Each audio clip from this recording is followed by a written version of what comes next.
तो आज हम लोग संस्कृत में विसर्ग संधि को पढ़ेंगे और उसके कुछ नियम हैं, जिसमें 2 नियम को आज हम लोग कंप्लीट करेंगे। तो सबसे पहले विसर्ग संधि के परिभाषा को समझते हैं। तो परिभाषा कहता है, जब विसर्ग का व्यंजन अक्षर से अथवा स्वर अक्षर से मेल होता है और विकार उत्पन्न होता है तो उस विकार को विसर्ग संधि कहते हैं। यानी कोई विसर्ग रहेगा और उसके बाद में कोई व्यंजन अक्षर है या स्वर अक्षर है, तो दोनों जब मेल करेगा और जो उससे विकार उत्पन्न होगा उसी को विसर्ग संधि कहते हैं। जैसे एग्जाम्पल यहाँ है, निह प्लस मलम, यानी यहाँ विसर्ग है और उसके बाद में यहाँ म हलंत है। तो यहाँ म हलंत एक व्यंजन संधि है और यहाँ विसर्ग है। तो विसर्ग का व्यंजन संधि से जो मेल होता है या स्वर, यहाँ उ क्या है, स्वर है, यहाँ विसर्ग है और यहाँ दु प्लस उपयोग में क्या है, उ स्वर अक्षर है। तो परिभाषा के अकॉर्डिंग विसर्ग है या तो व्यंजन अक्षर से मेल करे या स्वर अक्षर से मेल करे, तो उन मेल से जो विकार उत्पन्न होता है उसको हम लोग विसर्ग संधि कहते हैं। जैसे निह प्लस मलम, तो यानी इसके मेल से बन गया निर्मलम। यह दुह प्लस उपयोग, तो यह मेल करके बन गया दुरुपयोग। एक है मनः प्लस रथ, तो ये मेल करके बन गया मनोरथ। अब ये कैसे बना, तो इसके कुछ नियम है। तो इसका पहला नियम को हम लोग देखते हैं। तो पहला नियम यह कहता है कि पद के अंत में विसर्ग रहे और उसके पहले अ रहे तथा विसर्ग के बाद में किसी भी वर्ग का तृतीय या चतुर्थ या पंचम अक्षर आवे, अथवा य हलंत, र हलंत, ल हलंत, व हलंत, ह हलंत में से कोई अक्षर आवे तो विसर्ग के स्थान में उ हो जाता है एवं वही उ अपने से पहले अ से क्रिया करके ओ हो जाता है। यानी यह नियम कहता है कि यदि किसी पद के अंत में विसर्ग रहे और उसके पहले अ रहे, यानी किसी पद के अंत में विसर्ग रहे और उसके पहले अ रहे और विसर्ग के बाद में क्या कह रहा है, किसी वर्ग के तृतीय या चतुर्थ या पंचम या य हलंत, र हलंत, व हलंत, ल हलंत और ह हलंत रहे, यानी ये सब रहे, तो क्या होगा, ये विसर्ग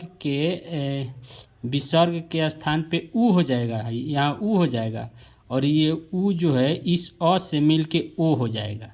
अब कैसे होगा, एक एग्जाम्पल एक हम लोग समझते हैं।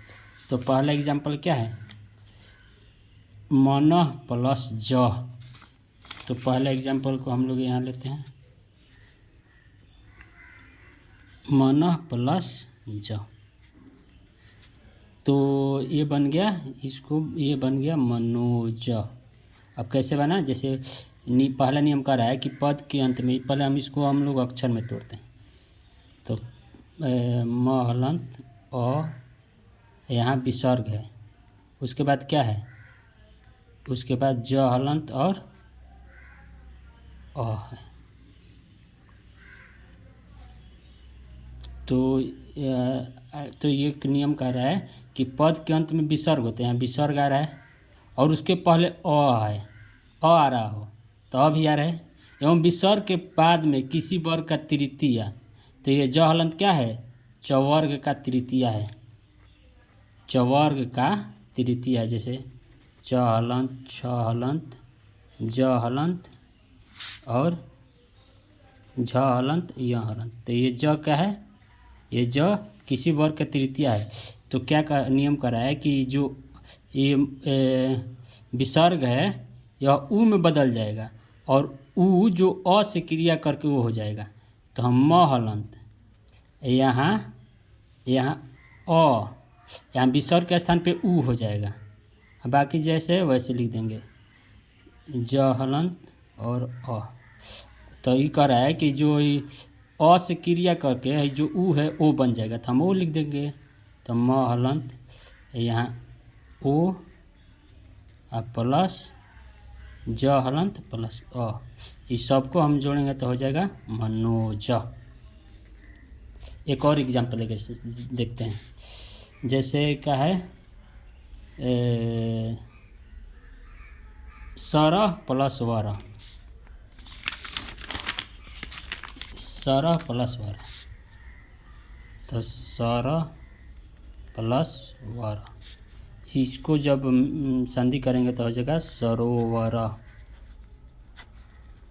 अब इसको हम तोड़ेंगे तो स हलंत प्लस अ प्लस र हलंत प्लस अ, यहाँ विसर्ग है, यहाँ अ हलंत प्लस अ प्लस र हलंत प्लस अ। अब कह रहा है कि पद के अंत में विसर्ग होते हैं, यहाँ विसर्ग है और इसके पहले अ रहे तो अ भी है, एवं उसके बाद में क्या क्या रहे यहाँ हम बताए हैं, तृतीया रहे, किसी वर्ग का तृतीया, चतुर्थ या पंचम अक्षर, या य र व हलंत ल हलंत या ह हलंत रहे, तो वह हलंत आ रहा है, तो यहाँ भी क्या आ रहा है वह हलंत आ रहा है। तो कह रहा है कि जो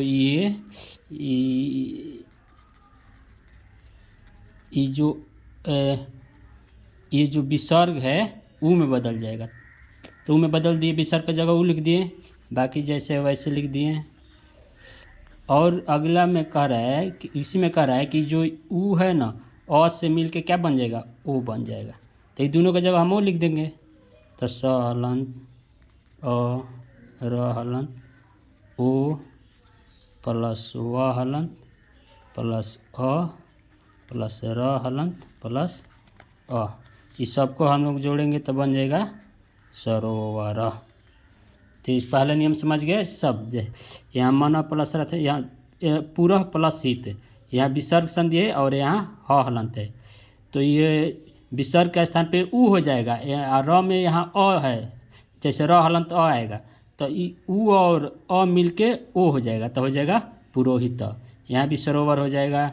यहाँ नमः है, नमः प्लस विश्व सृज, तो नमः भी विसर्ग हट के ऊ हो जाएगा और ऊ अ से मिल के ओ हो जाएगा, तो हो जाएगा नमो विश्व सृज, नमो विश्व सृज।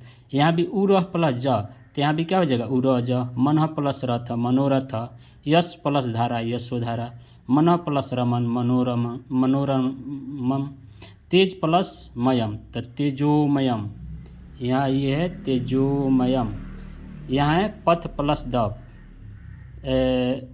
नहीं पथ प्लस द, पय प्लस द, तो पयोद, इस सबके पद के अंत में विसर्ग आ रहा है, उसके पहले अ आ रहा है, एवं उसके विसर्ग के बाद में तृतीया, चतुर्थ, पंचम या य र ल व हलंत या अ हलंत आ रहा है, तो ये सब मिल के विसर्ग के स्थान पे ऊ हो जाएगा, एवं ऊ अपने से पहले अ से मिल के ओ हो जाएगा, तो ये सब ये पयोदा बन जाएगा, मनोरथ बन जाएगा, ऐसे बन जाएगा। अब देखते हैं इसका दूसरा नियम ये कह रहा है कि पद के अंत में विसर्ग रहे और उसके पहले अ रहे तथा विसर्ग के बाद में भी अ रहे आवे, तो विसर्ग के स्थान पे ऊ हो जाता है, एवं वही ऊ अपने से पहले वाले अ के साथ क्रिया करके ओ हो जाता है, तथा विसर्ग के बाद वाले अ का लोप होकर उसके स्थान पे विकारी चिन्ह, यानी इसमें यह कह रहा है सेम है, थोड़ा सा बदला है। इसमें क्या है कि पद के अंत में यहाँ लिख देते हैं कि विसर्ग रहेगा और इसके पहले अ भी रहेगा, विसर्ग के बाद में यदि अ रहेगा तो ये जो अब क्या होगा, ये जो विसर्ग जो है ऊ में बदलेगा, आई अ रहेगा और ये दोनों मिलके ओ हो जाएगा, एवं जो अ है इसके स्थान पे एगो विकारी चिन्ह ए आ जाएगा। उसके बाद जैसे है वैसे लिख देंगे। तो इसके पहले एग्जाम्पल को समझेंगे। प्रथम प्लस अध्याय, तो प्रथम प्लस अध्याय क्या हो जाएगा, यहीं लिख दे, नहीं इस पे बना देते हैं। प्रथम प्लस अध्याय, इसको हम लोग तोड़ेंगे, इस तो ये क्या बन जाएगा, प्रथमोध्याय, ये विकारी चिन्ह है,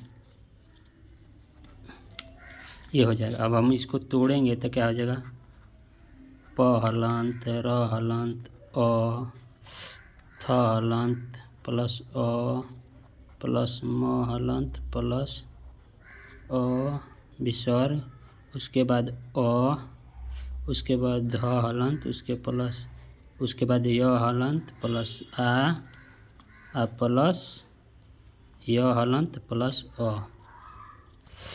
तो ये नियम कहता है कि पद के अंत में विसर्ग रहे, तो यहाँ विसर्ग आ रहा है पद के अंत पे, और उसके पहले अ है, तो ये दोनों मिलके ओ बन जाएगा। एवं ये अ के स्थान पे विकारी चिन्ह आ जाएगा, ई वाला हो जाएगा। तो हम सबको जोड़ेंगे, इस सबको हम अ को ये दोनों के स्थान पे ओ लिख कर, और ये दोनों के और अ के स्थान पे विकारी चिन्ह लिख के हम जोड़ेंगे तो हो जाएगा प्रथमोध्याय, ई हो जाएगा। ठीक वैसे ही यहाँ कह प्लस वदत, तो इसको हम देखते हैं। कह प्लस अवदत, तो कह प्लस यहाँ क्या है, कह प्लस अवदत, तो हो जाएगा को, यहाँ विकारी चिन्ह आ जाएगा अवदत, अवदत। अब कैसे हुआ, इसको हम तोड़ेंगे तो क हलंत प्लस अ प्लस यहाँ विसर्ग, यहाँ अ प्लस व हलंत प्लस अ प्लस द हलंत प्लस अ प्लस त हलंत, यानी पद के अंत में विसर्ग रहे और उसके पहले अ रहे, तो ये दोनों मिलके ओ हो जाएगा। एवं अ के स्थान पे, इसके स्थान पे विकारी चिन्ह आ जाएगा। तो ये जब ऐसे लिख कर इन दोनों के स्थान पे जोड़ेंगे तो कहा जाएगा कोवदत, कोवदत।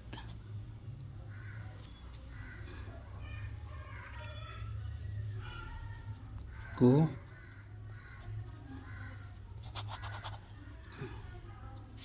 गलती हो गया यहाँ, को वदत और नहीं होगा, को वदत यहाँ भी हो जाएगा को वदत। ठीक वैसे ही शिव प्लस अर्च्य, तो यहाँ विसर्ग है और उसके पहले अ है और इसके बाद में भी अ है, तो ये दोनों मिलके ओ हो जाएगा और अ के स्थान पे विकारी चिन्ह आ जाएगा, तो हो जाएगा शिवचर्य। यहाँ भी यश प्लस अभिलाषी, यश प्लस अभिलाषी है, तो यहाँ भी विसर्ग आ रहा है और उसके पहले अ आ रहा है, उसके बाद भी आ रहा है, तो इसके स्थान पे विकारी चिन्ह हो जाएगा, और ये विसर्ग और ये यहाँ का अ मिलकर ओ हो जाएगा, तो हो जाएगा यशोभिलाषी। तो आज ये विसर्ग संधि का दूसरा नियम पढ़ लिए, आगे हम लोग तीसरा चौथा नियम पढ़ेंगे।